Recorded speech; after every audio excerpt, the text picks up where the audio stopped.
So today we have Susie here. She's with Mountaintop Barber out in Smithsburg. Thanks for joining us today. Thank you. So if you haven't heard about us, we are River Spirit Media. We're starting a podcast called The Wave Makers to help small businesses get the content they need for their website, for their social media, and answer the questions a lot of people ask when it comes to their industry. So, Susie, again, thanks for joining us. Thank you. I wanted to ask you to start off with, how long have you been cutting hair?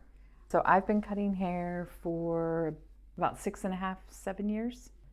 And what made you want to get into cutting hair?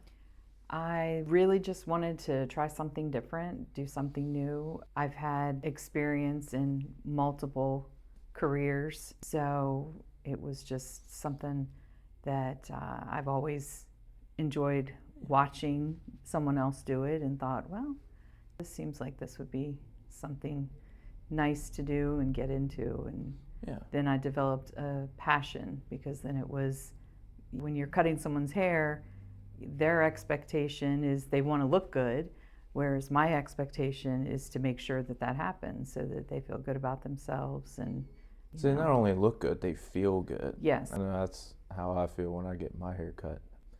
So, no, I think it's good that you say that. The shop that you have, I understand we were talking before that you actually renovated your place to have it at your house, correct?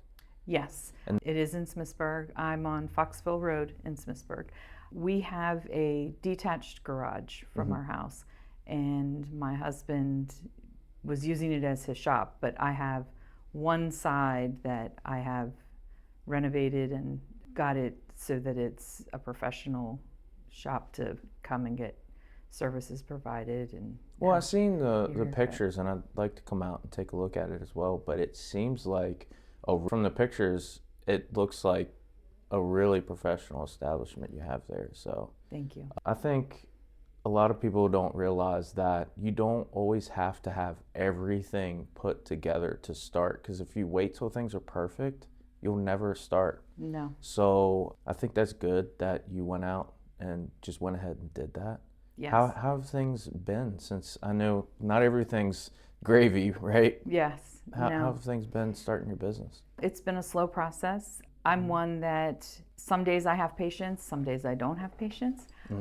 But the main goal was to get it done and get new clients to come in. I do have several existing clients that I've accumulated over the years. They've been very loyal to me, and I'm very appreciative of them. But this whole process probably took about a year, just because I wanted to make sure that everything was done the right way the first time. So, well, I think a lot of people get impatient and they don't do things the right way. They don't go ahead and do the hard things. It's sometimes you're going to have to put in long days if you're going to catch up, right? Yes. And so a lot of people don't realize that, and it makes the statistic they say make sense. 8 out of 10 businesses aren't around after, I think the statistic might have been a year, 2 year, 5 year. Either way, that's a tough statistic there, so it makes sense. But with that being said, we're going to get into a little bit more about the details relating to the barber industry. So how much does a typical average haircut price cost? I know what mine costs, but so I charge $15 for children and $17 for men. If they want a haircut and a beard trim, I charge $25. I do offer hot face shave as well, but other than that, those are really the only services. Well, the hot face shave and all that's part of the making you feel good, I think. After that, you feel like a new person. So with those prices, though, I think that's a really good deal for anybody. And when you were getting your license and all that, you went to school for that, right? I did go to school for that. I went to the Award Beauty School in downtown Hagerstown, and I was in their barber program. How long did that take? So the program itself is 10 months. Oh, The minimum is 7 months. I was done with my hours and the schooling portion by 6 months, and then I had to wait to graduate because the minimum is 7 months. So. Well, And I took the CNA. That only took like 6 months. So I think we had an internship or something. But to think that barber shop license could take 10 months. Well, I guess that's not for the shop. Is that just for you to cut hair? That is for you. So you have to have 1,200 hours at school. On top of, you will have to take a theory and a practical. So you'll take the written portion of the test, and then you have to go to Baltimore to do the practical portion of the test. You have to pass the first one before you can even schedule the other. And how much time? Is there a certain amount of heads you have to cut? Or? While you're in school, there is a weekly sheet that the instructor would hand out, and you have to do so many tasks, and then they keep track of everything, so that way they can make sure that you're on track and meeting the goals that are required in the school. And of course, there are tests when you're working out of the textbook, because they break the day up depending on when you're in class. You either have the textbook portion in the morning and then you're on the floor in the afternoon, or if you're in night school, then you would do it. They do it the opposite. But there are goals that you have to meet and abide by in order to keep progressing in the school. Well, I know get a bad haircut, you remember that. Yes. So yes. It's like I would be a little nervous cutting people's hair. I don't mind cutting my own, but I'll make myself look goofy, whatever. But I was doing a little bit of research on the barbershop industry before we sat down today, and I found a thing. Some of the oldest branding is that red, white, and blue barbershop pole. And we were talking before because it's kind of a little crazy, the history of that. But could you tell us a little bit about how that came to be? What does that even? So the barber pole basically came about during the mid-century, 1400s. Okay. And it was a sign or a symbol that they would hang out outside their businesses, so that the red stripe is for bloodletting, and then the white stripe is for the bandages. The blue stripe was added in the U.S., and I don't know the year for that, but it was added more to make it a patriot type symbol. That's a little, I was like, do I ask her that question? Because it's gory almost, but I'm like, we're adults, we can handle it. Well, but because back in that time, they were actually considered surgeons, so. That's the part I was like, what? So if you don't know about that history, you should definitely look it up. I think it's kind of crazy and interesting, but crazy. Yes, Could you imagine going and getting blood in your haircut at the same time? Yeah. How long would the school be for that? I don't know. So I know another big thing, back to price, because I just wanted to break it up a little bit, but back to the price. One of the big things I guess debated a lot is the tip for tipping your barber. And I know for me, I don't know, I'm generous when it comes to tipping. I waited tables, and that's actually how me and Susie met. She would come in, I guess I did good service. She would bring her husband, her family in and request me. And you guys always tip me very nicely. But I know there's always some sort of culture behind tipping the waiter, tipping your barber. So I don't know if the percentages are right. I know waiting tables is like 20% for good service. Yes. So I guess proper etiquette for it is 15 to 20%. I also feel as though, yes, I'm providing a service, and yes, I want you to be happy with the services I'm providing, but I don't feel that I would never tell someone what they have to tip or make the tipping a requirement or a some percentage. people can't afford it, and you're just providing service, and I know you personally don't want people to feel obligated, right? Correct. But I do see, because like I said, I did some research before just to see what are people actually asking about the barbershop industry, and one of the things was, what's a good tip?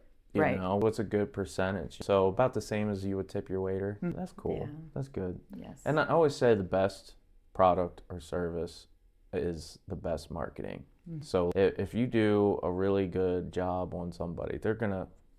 I'm sure you'd rather have the repeat business over anything, right? So absolutely, and word of mouth. When you leave, I want to make sure that you're happy.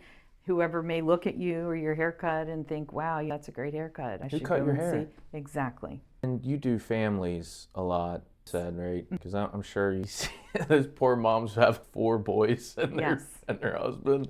They Yeah. gotta get all their hair cut. That you would be the perfect person to call for something like that. Because it's just myself, so there's not a lot of people in and out, and it's Yeah. not crowded.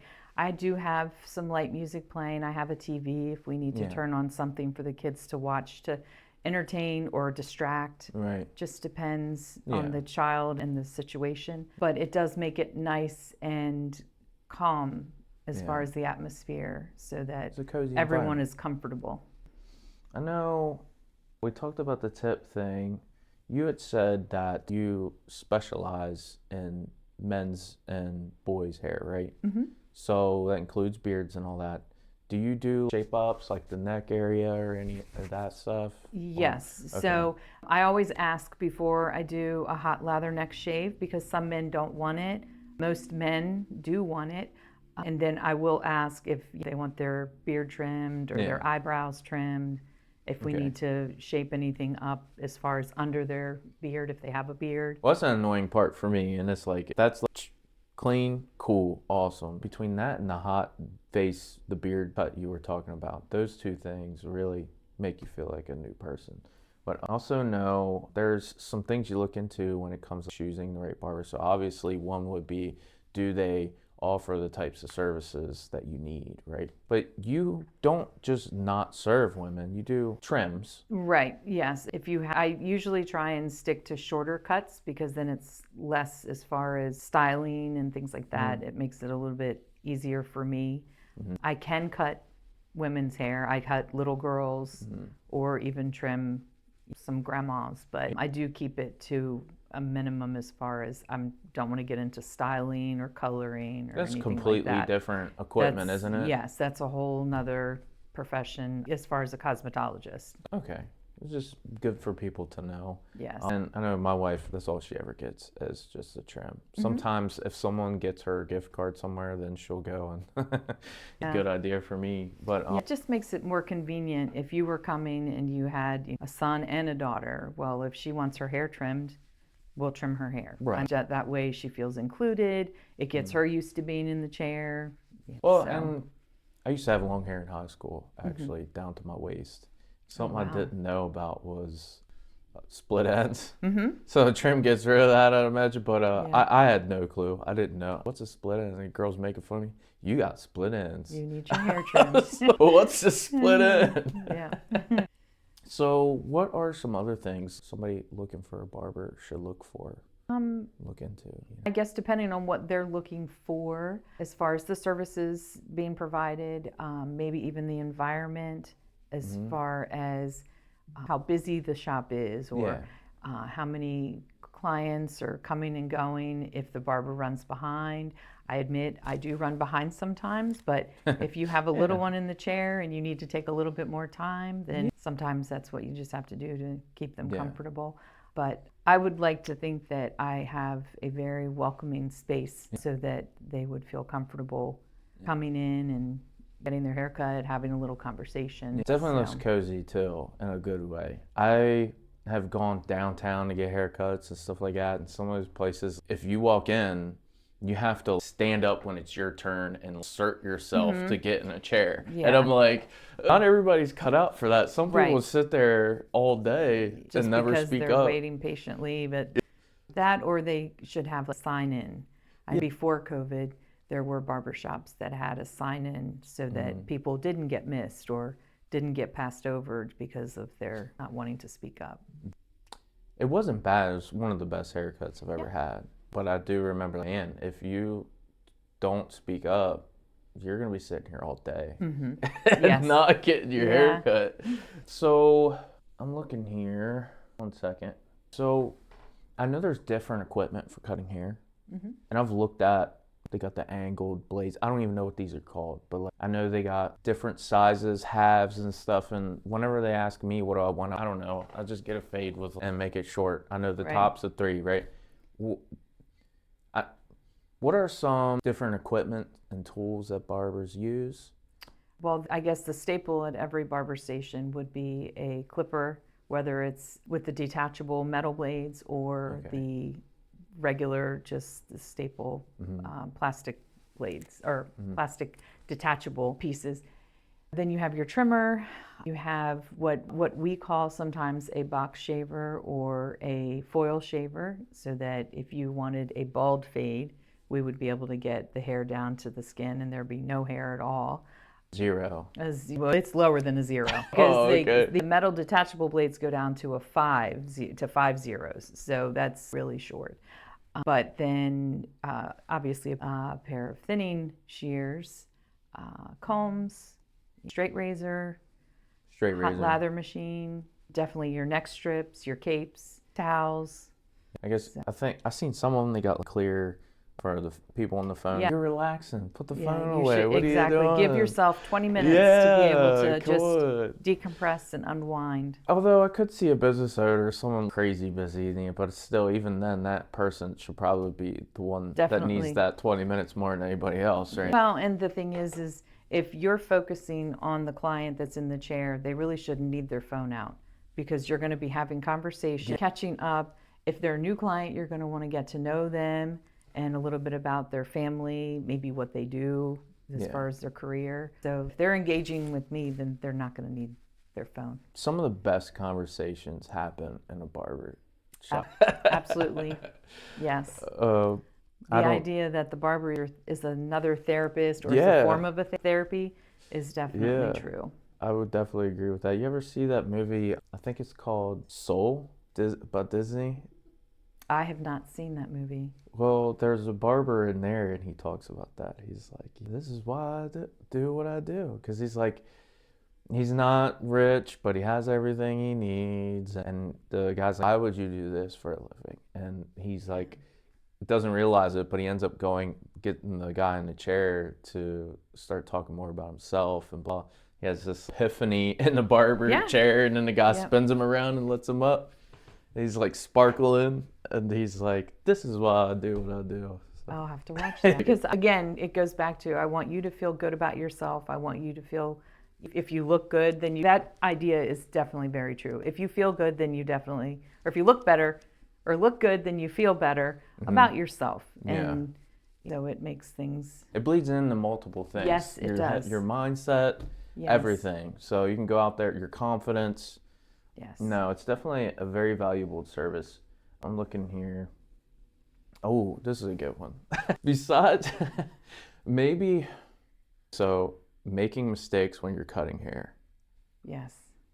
So what are the mistakes a barber can make? But also, I think one of the biggest ones, without saying, is a bad haircut, right? What are the mistakes that lead to a bad haircut? Well, I guess one of the things I would say is verifying the correct attachment as far as the length of the hair that you want to remove or leave on their head is the correct one on the clipper.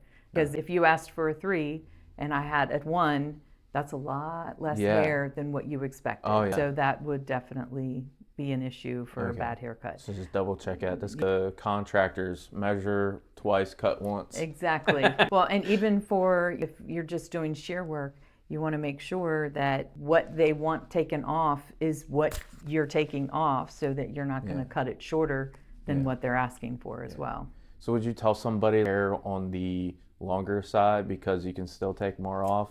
That's my theory, definitely, is to take, I can cut it more than once or 3 times if I have to. Right. I would rather it be longer than shorter, so that we don't have any issues with it being too short. Leave yourself something to work with. Yes, definitely. You had talked about the first year and you don't really have any complaints. It's definitely harder than what people think it is. It's very hard. But what's your goal, your vision? I know you care about how you make people feel. So talk about that, but also what you see for the future, your goals for your business. As far as my business and what I do, my intention is to not grow and have multiple locations and things like that. I didn't get into this to make it some empire. I basically wanted a change of pace in life. Now, some days I can be really busy and I feel like this is not as laid back or as less work as I thought it would be. But then there's other days where I enjoy it so much that I don't even give it a second thought. So it just, for me, it was finding something that I became passionate about and then being able to do it is just very fulfilling. And as far as growth in the next 5 to 10 years, I'm going to be honest, at my age, it's not even, I want to be comfortable, but that's about as far as. I don't necessarily feel like this is going to be, I will retire from doing this, but again, I just want to make people feel good about themselves. Well, I will say this, you are young, so don't act like you're some old lady or because you're not. And I think fate has a weird way of changing our minds, so who knows? Maybe someone will come along and be like, hey, can you teach me? And I could see you being the type of person that can't say no to that. And then that's how things start. So, and that's very humble as far as you just want control, right? And that's the reason why a lot of people start their businesses is they want control of their life. Exactly. I know if something happens in the mornings and I'm needed by my son, I can be there for him. Right. And then if I show up to work late, I just stay late. But also I know that I'm doing it for me and my family.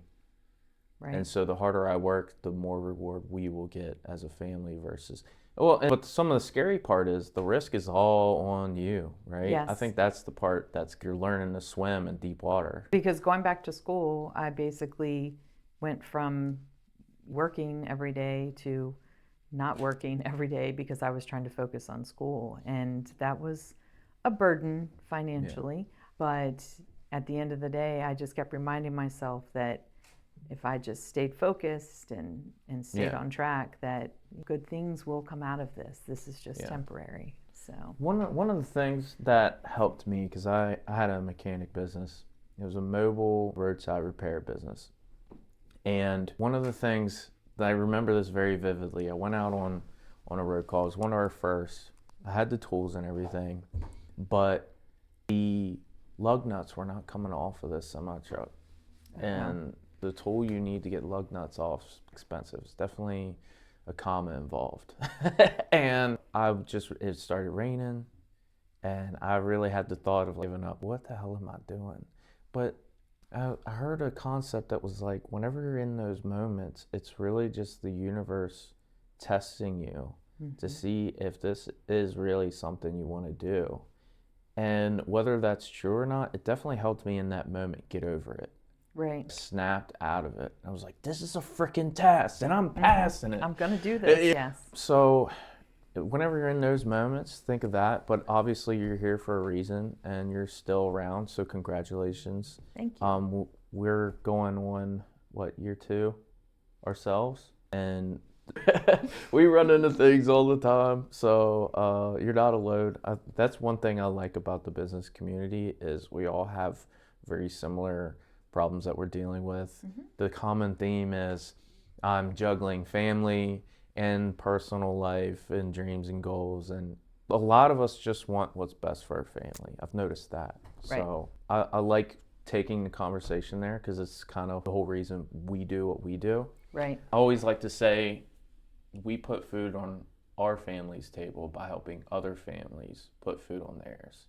And it is in a roundabout way. If we can help somebody market their business and it leads to more business, then we are actually doing that. Where can people go if they wanted to engage with you, follow you, or even book a haircut? So I have a Facebook page and an Instagram, Mountaintop Barber, and you can also call or text me at 301-401-2363, and I will get back to you and get you scheduled as soon as possible. Alrighty, well thank you so much. That has been Susie of Mountaintop Barbershop out in Smithsburg. Thank you so much. Thank you, I appreciate it.